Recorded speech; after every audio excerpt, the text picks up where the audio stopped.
कार्तिक कृष्ण त्रयोदशी ज्ञानेश्वर माऊलींनी संजीवन समाधी घेतली. त्याला 726 वर्ष पूर्ण झाले. काही जणांना असं वाटेल की ज्ञानेश्वरांचा हा विषय हा आध्यात्मिकांचा आहे किंवा निवृत्तीनंतर जो विषय आपण हाताळायचा आहे तो विषय आहे, त्याची आता चर्चा कशाला. आणि विशेषतः माझ्यासारखा माणूस जेव्हा तुमच्यासमोर हा व्हिडिओ ठेवतो आहे, मी काही ती अष्टगंध किंवा अबीर बुक्का असं काही कपाळ लावलेलं नाही, फेटा तसा काही पारंपरिक वेश नाही, साधा वेश माझ्या अंगावरती आहे.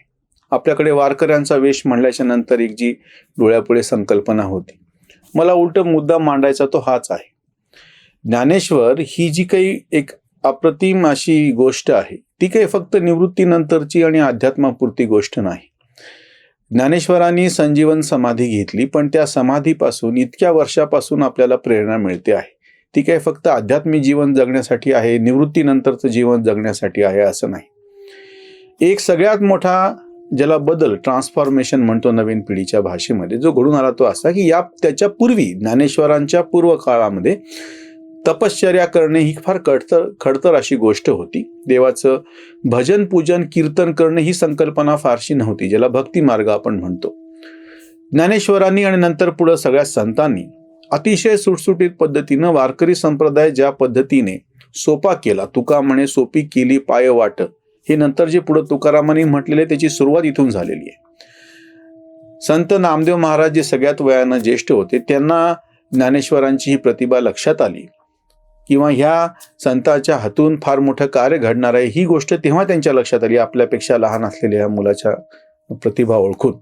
आणि मग त्याच्यानंतर जी अभंग रचना झाली आणि ह्या सगळ्या संतांनी मिळून आधीची असलेली जी खडतर अशी जी सगळी तपश्चर्याची जी साधनेचा जो मार्ग होता तो बदलून साधा सोपा भक्तीचा म्हणजे भजन आणि कीर्तनाचा, नाम संकीर्तनाचा एक मार्ग सर्वसामान्य लोकांपर्यंत ठेवला. आश्चर्याची गोष्ट म्हणजे ज्ञानेश्वरांच्या त्या म्हणजे ते जे त्यांच्या समाधीचा दिवसपासून आजपर्यंत इतक्या वर्षापासून हे जे सगळे एक चैतन्य सर्वसामान्य लोकांमध्ये त्यांनी निर्माण केलं, हे मोठं विलक्षण आहे. आणि दुसरी एक महत्वाची गोष्ट म्हणजे तेव्हा असलेले हिंदू धर्मातल्या सगळ्या जातीजातीतले जे भेद आहेत ते पार मिटवून सगळ्या तेव्हाच्या लोकांना एकाच मार्गाला लावण्याचं. इतकंच नाही, ज्ञानेश्वरांच्या थोड्याशा नंतरच्या काळात म्हणजे विशेषतः एकनाथ महाराजांच्या काळात, एकनाथांचे गुरु संत जनार्दन, जनी जनार्दन असं त्यांना म्हणतात, किंवा किल्लेदार संत जनार्दन स्वामी देवगिरीच्या किल्ल्याचे ते किल्लेदार होते. त्यांच्या म्हणजे चांद बोधले हे त्यांचे गुरु जे सुफी होते, किंवा शेख महम्मद हे त्यांचे गुरुबंधू.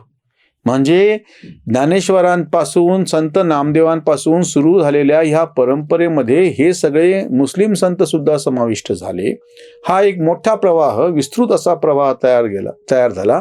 आज ज्या पद्धतीने अनर्गल अशी टीका हिंदू धर्मावरती आणि चालीरीतीवर करण्यात येते आहे, त्यातल्या एकाही पुरोगाम्याला आज तागायत वारकरी संप्रदायावरती बोट ठेवता आलेलं नाही.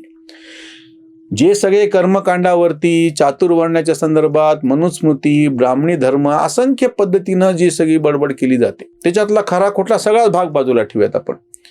पण ह्या सगळ्या कालखंडामध्ये जेव्हा महाराष्ट्रावरती विशेषतः म्हणजे भारतावरती विशेषतः महाराष्ट्रावरती मराठीवरती अतिक्रमण होत होती, या सगळ्या काळामध्ये मराठी माणसाची अस्मिता जागी ठेवणे, त्यांच्या मनातला श्रद्धा भाव जागा ठेवणे, तो चिवटपणे जे काम ज्यांनी केलं असेल ते सगळे संत, आणि त्याचं एक प्रतीक म्हणून आपण ज्ञानेश्वर संजीवन समाधी त्यांनी घेतली.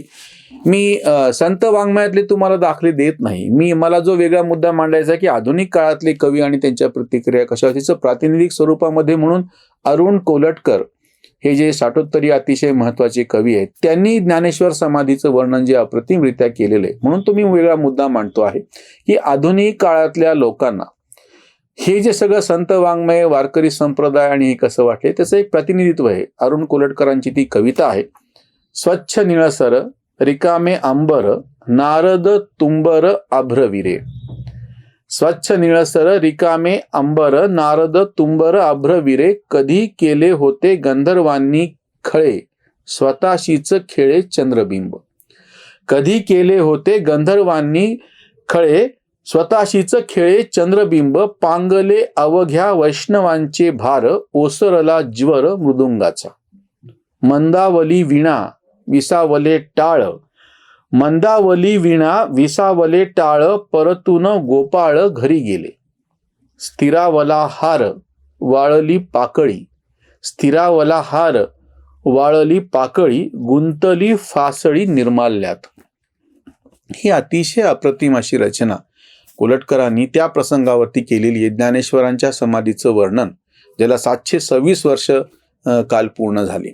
ही जी एक प्रेरणा सातत्याने काय म्हणता येईल तुम्हाला, की त्या वारकरी संप्रदायापासून सर्वसामान्य मराठी माणसालाच नाही, सगळ्याच भारतीय मानसिकतेला मिळत गेलेली आहे. ज्ञानेश्वरांनी तेव्हा म्हणजे जो आत्मविश्वास व्यक्त केला होता, मी बोलेन बोली अरूपा रूप दावीन, अतींद्रिय परिभोगवीन इंद्रियांकरवी. आज आपण मराठीची चिंता करतो, आज आपण मराठी चित्रपटांचं कसं व्हावं, मराठी संस्कृतीचं कसं व्हावं, अगदी कोणी काय साडी घातली काय, टिकली घातली काय, असंख्य गोष्टीवरती चर्चा करतो, जेव्हा की आपल्या भाषेवरती, संस्कृतीवरती, प्रत्येक गोष्टीवरती आक्रमण होत होतं. आणि हा हल्ला पचवायला जेव्हा आपण सुरुवात केली, त्या काळामध्ये जो आत्मविश्वास दिला ती ज्ञानेश्वरांची ओळ होती. मी बोलेन बोली अरूपा रूप दावीन, अतींद्रिय परिभोगवीन इंद्रियांकरवी. त्याही काळात जेव्हा की मराठी लिपी, त्या बाहुबलीचं जे अत्यंत सुंदर असं शिल्प आहे, त्याच्या खाली ते मराठीमध्ये म्हणजे पहिल्यांदा शिलालेख सापडला आणि नंतरचा एक शिलालेख त्याच्या समकालीन किंवा थोडा मागचा पुढचा कोकणात सापडलेला मराठी भाषा ज्याला म्हणतो आपण लिपी, त्याच्यामध्ये असलेला तो पुरावा. ज्या काळामध्ये अजून भाषा म्हणजे लिपी सगळ्यांना अवगत झालेली नाहीये, त्या काळामध्ये आक्रमण होत आहेत, त्या काळामध्ये आपल्या भाषेच्या संदर्भातला इतका सार्थ अभिमान एक संत व्यक्त करतो. आता विश्वात्मके देवे, आणि तो प्रार्थना मागतोय की सगळ्या म्हणजे विश्वासाठी प्रार्थना मागतोय. असं नाही की एका छोट्या कुठल्या याच्यासाठी तो प्रार्थना मागतो आहे. ज्ञानेश्वरांचा हा संदेश किंवा नंतरही संतांच्या काव्यांमध्ये ज्या पद्धतीनं अतिशय सुंदर अशी भावकविता ज्याला म्हणता येईल ती लपलेली आहे. वाल कुलकर्णी सारख्या ज्येष्ठ समीक्षकांनी संत तुकाराम आणि इतरांच्या कवितेतला हा काव्यगुण समोर आणून दिला. एरवी आम्ही ते सगळं संतांचं वाङ्मय म्हणून बाजूला ठेवत होतो. ज्ञानेश्वरांनीच असं एका ठिकाणी लिहिलेलं आहे की जैसे भ्रमर भेदी कोडे, छेदी कठीण काष्ठ कोरडे, परी कलिके माझी सापडे कोवळीया. व्यवहाराच्या पातळीवरती अतिशय कठीण असा लाकडाचा भुंगा करायला जो भुंगा कमी करत नाही, तोच भुंगा कमळाच्या कळीमध्ये अडकला तर ती कळी पोखरून बाहेर येत नाही. पहाटेपर्यंत ते कमळ उमलण्याची वाट पाहतो आणि ते कमळ उगवल्याच्या नंतरच मग बाहेर पडतो. इतकी नाजूकता, इतकं सौंदर्य मराठी भाषेमध्ये अजून ग्रंथरचना मोठ्या प्रमाणात झालेली पण नव्हती. एक फक्त मुकुंदराजांचा विवेक सिंधू नावाचा ग्रंथ त्यापूर्वीचा महत्वाचा म्हणता येईल असा उपलब्ध आहे.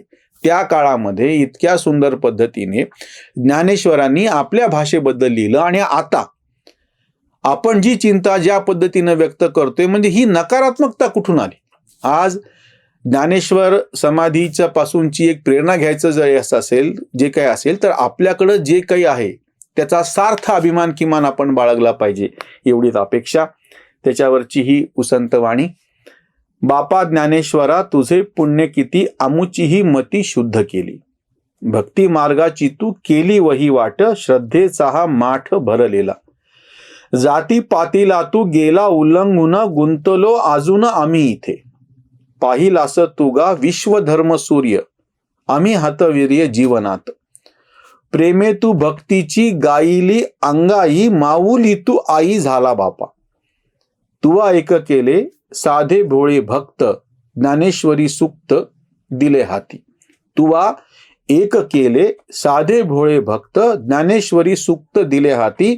कांत म्हणे ज्ञाना अंधारात दिवा, कैवल्याचा ठेवा काळ जात, कैवल्याचा ठेवा काळ जात. अतिशय प्रतिकूल काळामध्ये वैयक्तिक पातळीवरती सुद्धा सगळी अवहेलना सोसत असताना ते सगळं पचवून अतिशय कोवळ्या वयात समाधी घेणारा हा संत एक अतिशय उज्ज्वल अशी काय म्हणता येईल कायमस्वरूपीचा दिवा आपल्या काळजामध्ये ठेवून जातो, कैवल्याचा ठेवा आपल्या काळजामध्ये ठेवून जातो. तो आपण ओळखून आपली भाषा, आपली संस्कृती, आपला प्रदेश याच्या संदर्भामध्ये नकारात्मकता न ठेवता अतिशय सार्थ असा अभिमान बाळगला पाहिजे. हाच ज्ञानेश्वरांच्या संजीवन समाधीचा संदेश आहे. इथेच थांबूयात. धन्यवाद.